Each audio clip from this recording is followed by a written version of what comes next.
What's up, nerds? I'm McKinley, and today I'm doing my QueerLit Readathon Wrap Up.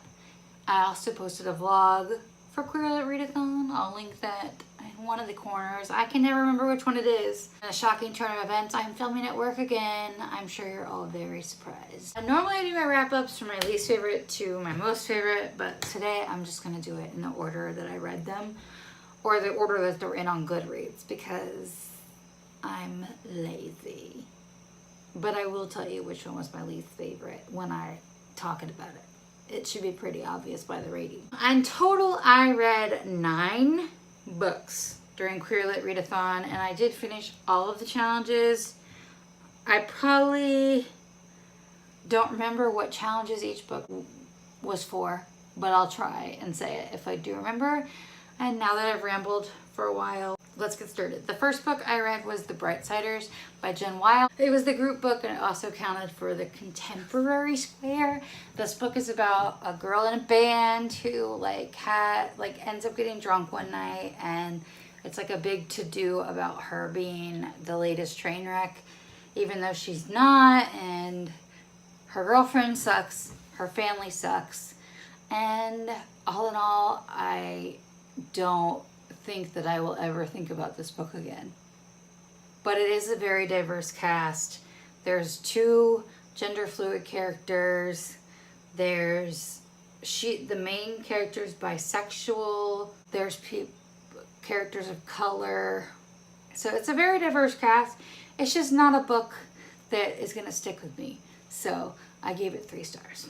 Next, I read Long Macchiatos and Monsters. If you watched my vlog, you know exactly how I felt about this. I can't even tell you what it's about because it had no plot. It was just not good at all, but it did count for the disabled character square and the trans spec square and probably other things that I don't remember. But there's a main character that's trans and a main character that's gender fluid, and you know, that's really all I had going for it. It was not good. It's just really bad. It was don't read it. It's 1 star. Next, I read Bingo Love, which might be my favorite of the week. I'm not, but I read 2 other really good ones too. But this was my graphic novel square. It also had main characters of color, and I loved it. It's about 2 girls who meet in elementary school, and later they kind of fall in love in high school, and their parents tear them apart, and then years later they find each other again, and it is so good. Okay, it's so good. You need to read it. If you're in America and you have Hoopla, it's on there. 10 out of 5 stars. It was so good. I cried while reading it. If you watch my vlog, you know that. But my vlog, not QueerLit Readathon, the one before that, I cried. It was so good. Please read it. It was fantastic. Next, I read Darius the Great Is Not Okay by Adib Khorram. I think that's how you say his name. This ended up not counting for anything because it's really a pre-coming out story. The author says subtle hints to the fact that the main character is queer, but he never comes out. It's just subtle hints. But it's about a boy who doesn't really feel like he is Persian enough, and his grandfather's sick, so they end up going to Iran to see him, and he ends up making friends with the boy next door, and it's just a really lovely story. I gave it 5 stars. I cried reading this one too. They were happy tears. And it's you know, I haven't read too many books, I think, that take place in Iran. It was interesting to see Iran in this book, especially. So, highly recommend. I think it comes out August 28th. 5 stars. Next, I read the graphic novel Spinning by Tilly Walden, and I said in my vlog that I wasn't going to remember it a week later, and I really don't remember anything except that it's about figure skating and the main character is a lesbian, and that's all I got. 3 stars. It's not a memorable book in my opinion. I think if you connect with it, it would be more memorable but I never was in athletics like that, so yeah, I didn't connect with it at all. The next book I finished was Peter Darling by Austin Chant. This counted for my retelling square, my sci-fi fantasy square, and it could also have counted for trans spec, but I didn't read it for that. But I think it counted for something else too, but I don't remember what. But this is about a trans boy who was born Wendy Darling and was assigned female at birth, but he's Peter Pan. And he goes to Neverland when he's much older and starts to question whether Captain Hook is really the enemy, and kind of starts to have feelings for him, and it's really good, and I recommend it. Did I give it 5 stars? No, I gave it 4 stars, but I don't know, might up it to 5 because I did really enjoy it, but it had slower parts too. So next I read Drumroll Please by Lisa Jen Bigelow. This was an arc, I think it comes out or came out yesterday, or it comes out next week. I can't really be sure, but it does come out this month.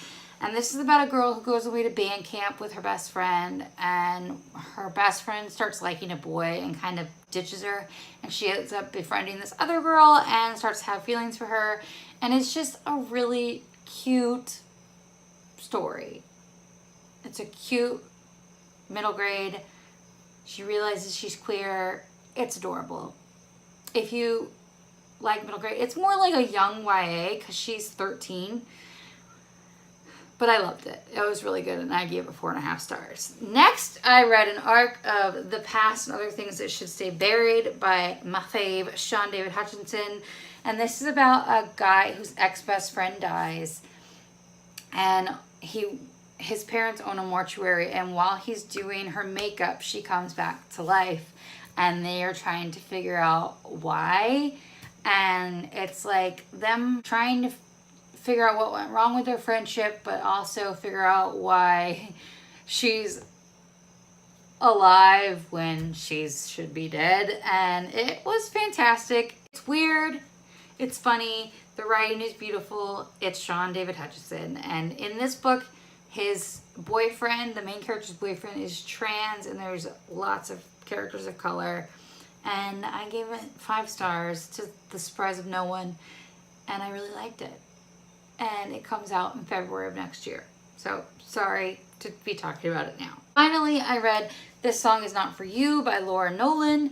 This is about 2 best friends, Sam and Ramona, who have been best friends, I think, through high school, and they have their own band, and they end up meeting Tom when they're auditioning for a music college, and Ramona just knows that they were meant to meet, and so he joins their band, and they all become like best friends, and she starts dating Tom, but she loves both of them, and she's trying to figure out how to make that work, and it's just really cute. And Tom is ace.